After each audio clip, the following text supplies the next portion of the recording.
चलिए आज हम लिखने जा रहे हैं किरण पुंज क्या है। आपको दिखाई देते होंगे, यहाँ से हम बता रहे हैं किरण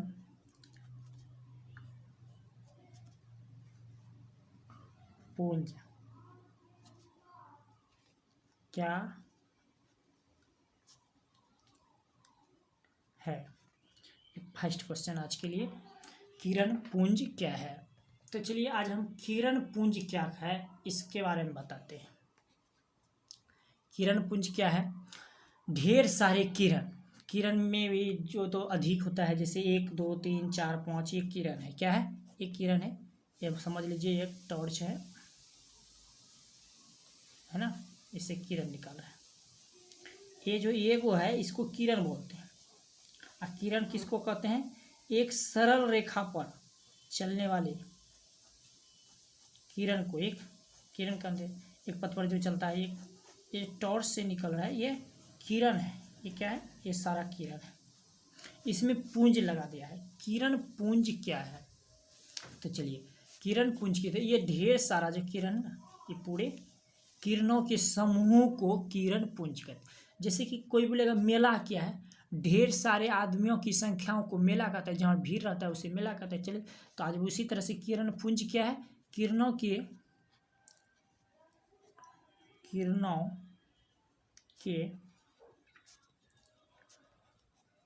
समूह को किरण पुंज कहते हैं। दिखाई दे रहा है। चलिए उसके बाद किरण पुंज कितने प्रकार के होते हैं, तो इसका लिखना है किरण पुंज निम्नलिखित में तीन प्रकार के होते हैं। तीन प्रकार के होते हैं। क्या है? तीन प्रकार के होते हैं। किरण पुंज क्या है? किरणों के समूह को किरण पुंज कहते हैं। किरण पुंज निम्नलिखित में तीन प्रकार के होते हैं। कौन कौन? पहला, चलिए पहला हो गया आपका अपसारी किरण पुंज। अपसारी किरण पुंज। दूसरा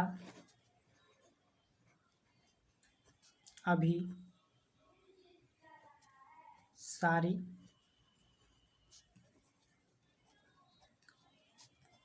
पुंज। तीसरा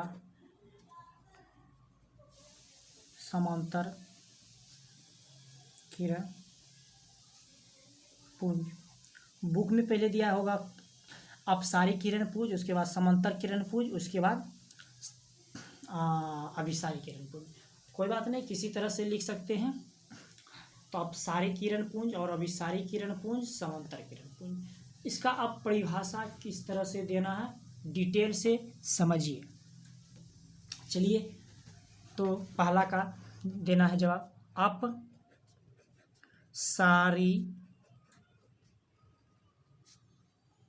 किरण पुंज क्या है। इसका आंसर देखिए पहला का, अपसारी किरण पुंज क्या है इसका समझिए। आप कभी टॉर्च देखे होंगे। टॉर्च में क्या होता है? प्रकाश निकल कर फैलने लगता है। जब प्रकाश एक बिंदु स्रोत से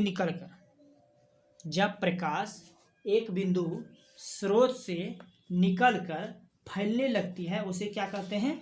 अपसारी किरण पुंज। क्या कहते हैं? अपसारी किरण पुंज।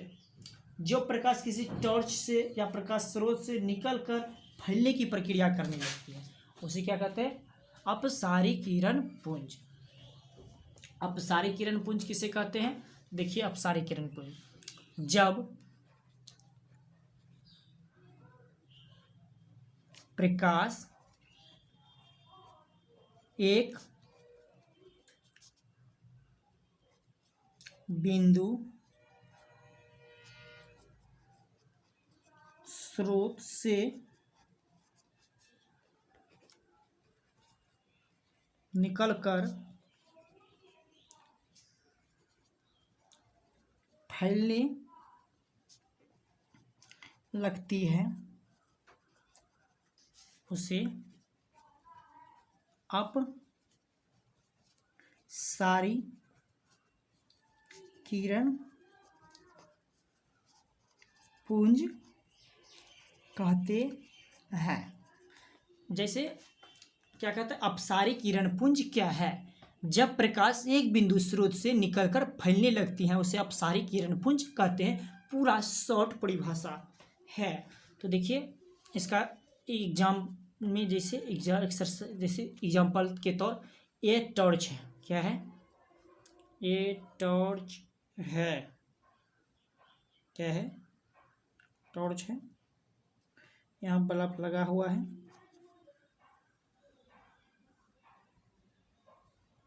ठीक है, यहाँ बटन स्विच है।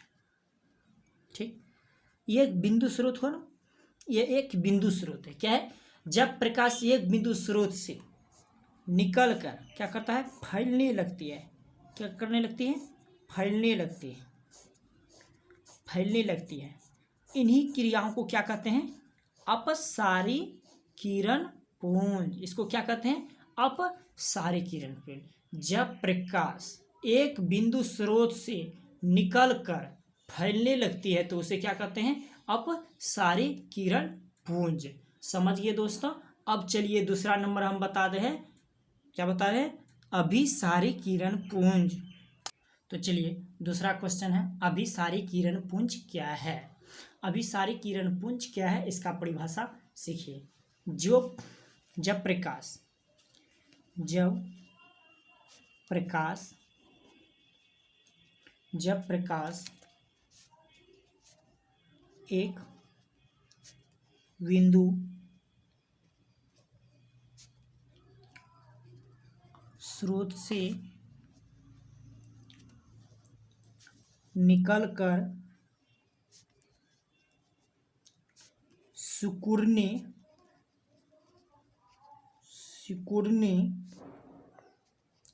की क्रिया करती है या एक बिंदु पर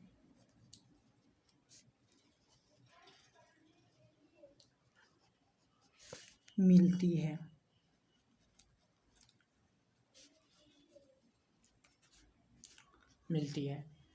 तो उसे क्या कहते हैं? अभिसारी किरण पुंज। जब प्रकाश एक बिंदु स्रोत से निकलकर सिकुड़ने की क्रिया करती है या एक बिंदु पर मिलती है उसे क्या कहते हैं? अभिसारी किरण पुंज। उसे क्या कहते हैं? अभिसारी किरण पुंज। इसका जैसे कि प्रकाश क्या होगा? एक बिंदु स्रोत से निकलेगा, लेकिन एक बिंदु स्रोत से तो निकलेगा, यहाँ जैसे इससे निकलेगा, लेकिन प्रकाश कैसे होगा? ऐसे एक बिंदु पर जाकर मिलेगा। क्या होगा? मिलेगा। यहाँ इस बिंदु मान लीजिए, इस बिंदु पर यहाँ प्रकाश तो निकला, धीरे धीरे क्या होगा? सिकुड़ने लगा। क्या हुआ? सिकुड़ने लगा, मतलब दूरी घटने लगा। एक दूसरे किरण के बीच की दूरी क्या होता है? घटता है। अभिसारी किरण के बीच एक दूसरे किरण के बीच की दूरी क्या होगा? घटेगा। क्या होगा? घटेगा। ये भी पूछ देगा तो आप लोग को जवाब देना है कि अगर दूरी घटने लगेगा। क्या लगेगा? घटने लगेगा।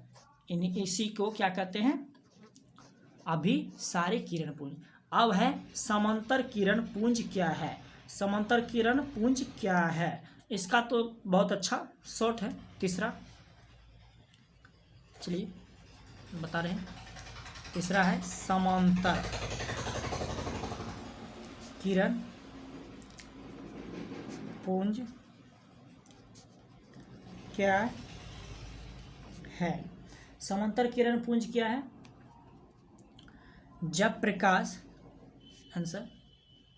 जब प्रकाश एक बिंदु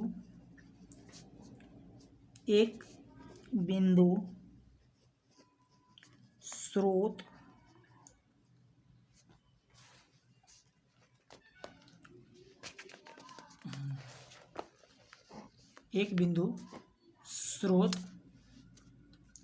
से निकलकर किरण के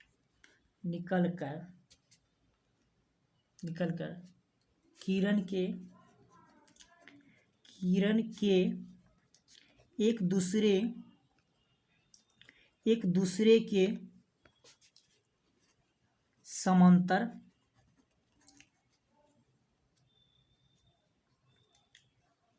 समांतर गमन करता है,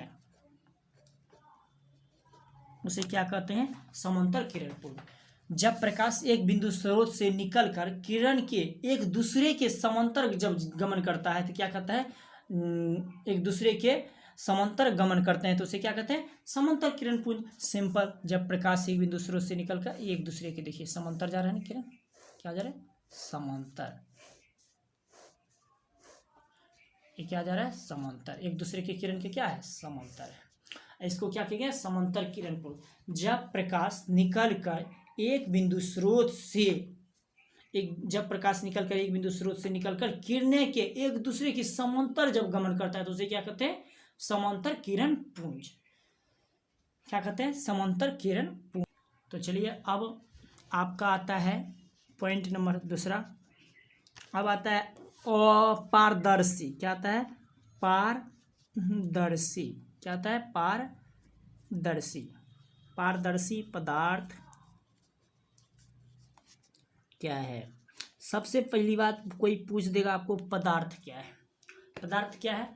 पदार्थ वह होता है जिसमें कि कुछ ना कुछ स्थान घेरे, कुछ ना कुछ उसमें मोटाई हो, आयतन हो, उसे क्या कहते हैं? पदार्थ। पदार्थ जानेंगे। पदार्थ हर एक चीज़ है, जितना आँखों से दिखाई दे रहा है आपको, वो आँख से जितने भी चीज़ दिखाई दे रहे हैं आपको वो पदार्थ है। जो जगह छेक रहे हैं अभी, जिसमें मोटाई हो, कुछ स्थान घेरे, कुछ आयतन हो, कुछ क्षेत्रफल हो, उसे हम क्या कहते हैं? पदार्थ। तो वो पदार्थ तो आप समझते हैं।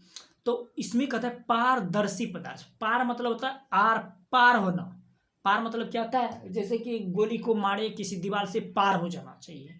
कोई दीवार में गोली मारे, जैसे आपके शरीर में ही मारे गोली, सीने में सीने से पार हो जाए तो गोली पारदर्शी कहा जाएगा। क्या हो जाएगा? गोली पारदर्शी, मतलब गोली पार होना चाहिए। तो पार मतलब और समझ जाइए, आर पार होना, इस पार से ऊपर हो जाना। दर्शी मतलब ई पार से ऊपर दिखाई देने लगे, मतलब दर्श दिखाना। तो यह कहता है पारदर्शी क्या है? पारदर्शी वे पदार्थ है जिनसे प्रकाश आर पार हो जाता है। पारदर्शी वे पदार्थ है जिनसे प्रकाश आर पार हो जाता है। तो पारदर्शी का परिभाषा होगा वे पदार्थ जिनसे प्रकाश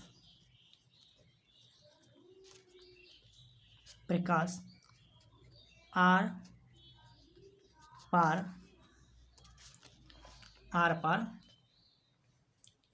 हो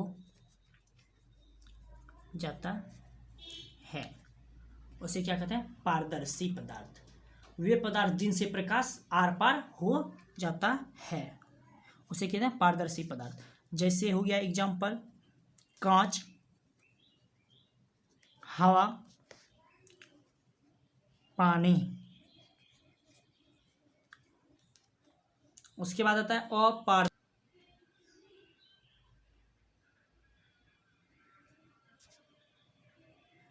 तो अब है अपारदर्शी पदार्थ क्या है? अपारदर्शी पदार्थ क्या है? तो पारदर्शी पदार्थ तो समझ गए, वे पदार्थ जिनसे प्रकाश आसानी रूप से आर पार हो जाता है, उसे क्या कहते हैं? पारदर्शी। जैसे कांच, हवा, पानी। कांच में जो है टॉर्च बारिएगा तो उसमें क्या होता है? प्रकाश आर पार हो जाता है। और हवा में भी आर पार हो जाता है। हवा तो दिखाई दे रहा है, इधर से मारते हैं तो टॉर्च रात में कैसे देते? वो हवा तो हर जगह है, आर पार हो जाता है। और पानी में भी प्रकाश आर पार हो जाता है। ये सब पदार्थ है, ये सब पारदर्शी पदार्थ कहता है। और पारदर्शी पदार्थ जिनसे प्रकाश आर पार नहीं होना चाहिए, जिससे कि लौट जाना चाहिए, प्रकाश पार ही नहीं होना चाहिए। जैसे कि दीवार में गेंद मारते हैं तो दीवार उस पार नहीं जाकर लौट जाता है, उसी तरह से प्रकाश का लौटना होना चाहिए, मतलब आर पार नहीं होना चाहिए। तो वही लिखना है इसमें। तो अपारदर्शी पदार्थ जब प्रकाश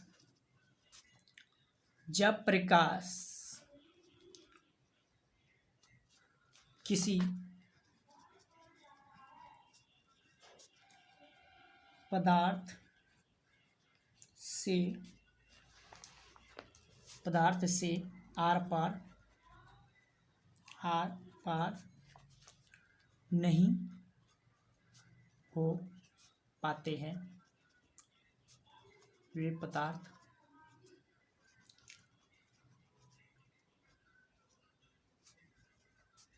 अपारदर्शी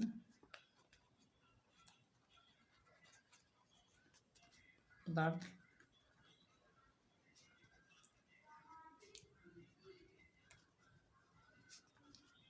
कहलाता है।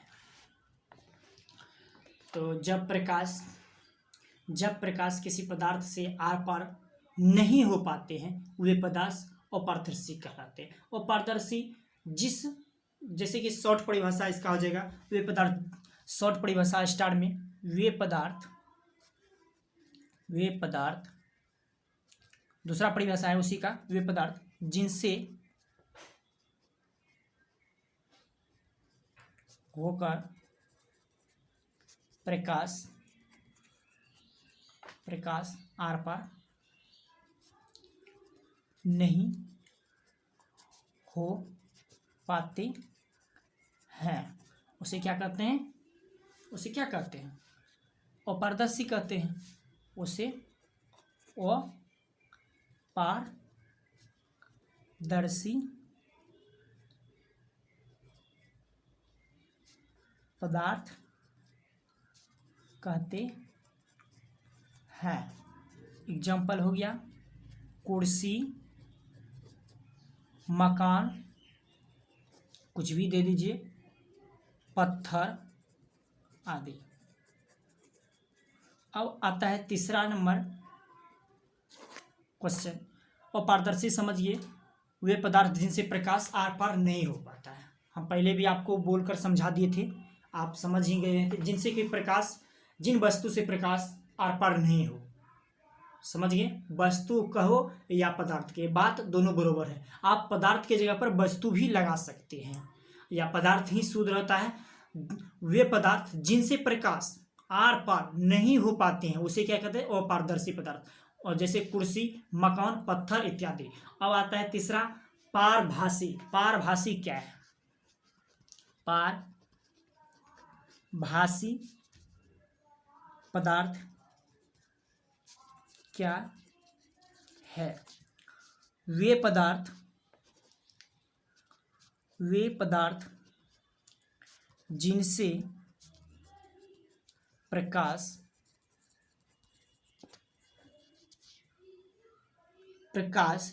थोड़ा थोड़ा पार होता है। क्या होता है? थोड़ा सा, थोड़ा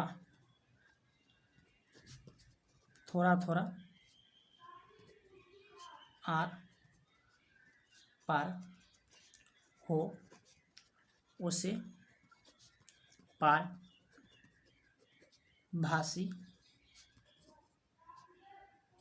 पारभासी पदार्थ कहते हैं।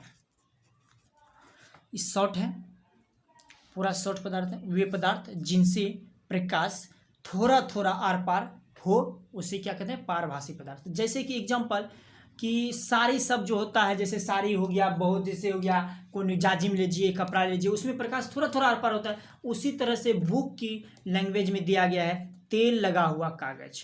तेल लगा हुआ कागज। और दूसरा उदाहरण है घिसा हुआ कांच। घिसा हुआ कांच हो गया। और बैलून, क्या हो गया? बैलून। बहुत सारे इत्यादि etc। तो आपको हम पारभासी बता दिए, सब चीज़ बता दिए। आप वीडियो को शुरू से हेडफोन के द्वारा लगाकर सुन सकते हैं, और आप वीडियो को स्लो मौसम में रोक रोक कर लिख भी सकते हैं। तो अभी लॉकडाउन की वजह से कोरोना की संख्या बढ़ चुकी है और लॉकडाउन इतना टाइट हो चुका है कि मार्केट सारा दुकान सब बंद हो चुका है, जिसके वजह से हम मार्केट नहीं जा पा रहे हैं और अभी गए भी थे तो दुकान बंद था, जिसके वजह से हम थोड़ा मार्कर नहीं खरीद पा रहे हैं। तो इसी वजह से हम बोर्ड पर नहीं बता रहे, जल्द से जल्द हम बोर्ड पर आपको बताने की कोशिश करेंगे। और अभी फिलहाल बुक पर ही पढ़िए। तो चलिए हम फिर से आपको रिकवरिंग कर देते हैं, एक बार दिखा देते हैं। आज का टॉपिक था किरण पुंज क्या है। किरण पुंज क्या है? किरणों के समूह को किरण पुंज कहते हैं। किरण पुंज निम्नलिखित में 3 प्रकार के होते हैं: अपसारी किरण पुंज, अभिसारी किरण पुंज और समांतर किरण पुंज। उसके बाद अपसारी किरण पुंज क्या है? जब प्रकाश एक बिंदु स्रोत से निकलकर फैलने लगते हैं उसे अपसारी किरण पुंज कहते हैं। चलो उसके बाद दूसरा क्वेश्चन था, और दूसरा क्वेश्चन क्या था देख लीजिए आप, आपका अभिसारी किरण पुंज। दूसरा क्वेश्चन है अभिसारी किरण पुंज जब प्रकाश एक बिंदु स्रोत से निकलकर सिकुड़ने की क्रिया करती हैं या एक बिंदु पर मिलती है उसे क्या कहते हैं? अपसारी किरण पुंज। तीसरा कहता है समांतर किरण पुंज क्या है? जब प्रकाश एक बिंदु स्रोत से निकलकर एक किरण के एक दूसरे के समांतर गमन करता है उसे कहते हैं अपसारी किरण पुंज, समांतर किरण पुंज, समांतर किरण पुंज। तो चलिए उसके बाद बताए थे पारदर्शी पदार्थ। पारदर्शी पदार्थ किसे कहते हैं? वे पदार्थ जिनसे प्रकाश आर पार हो जाता है उसे क्या कहते हैं? पारदर्शी पदार्थ, जैसे कांच, हवा, पानी। उसके बाद बताए अपारदर्शी पदार्थ। जब प्रकाश किसी पदार्थ से आर पार नहीं हो पाते हैं वे पदार्थ अपारदर्शी पदार्थ कहलाता है। वे शॉर्ट में बताए थे वे पदार्थ जिनसे होकर प्रकाश आर पार नहीं हो पाते उसे अपारदर्शी पदार्थ कहते हैं, जैसे कुर्सी, मकान, पत्थर आदि। पारभासी क्या है? पारभासी पदार्थ क्या है? वे पदार्थ जिनसे प्रकाश थोड़ा थोड़ा आर पार हो जाता है, हो उसे पारभासी पदार्थ कहते हैं, जैसे तेल लगा हुआ कागज, घिसा हुआ कागज। आज के लिए इतना ही। कल हम सबसे बेस्ट इंपॉर्टेंट प्रकाश का परावर्तन क्या है और प्रकाश के परावर्तन का नियम क्या है उसमें चित्र के अनुसार अपने से खुद परिभाषा लिख लीजिएगा, और कल उसी पर टॉपिक पर बात करेंगे। आज के लिए इतना ही। जय हिंद, जय भारत। तो फिर हम अगले वीडियो में मिलेंगे अगले टॉपिक पर बात कर। तो ओके।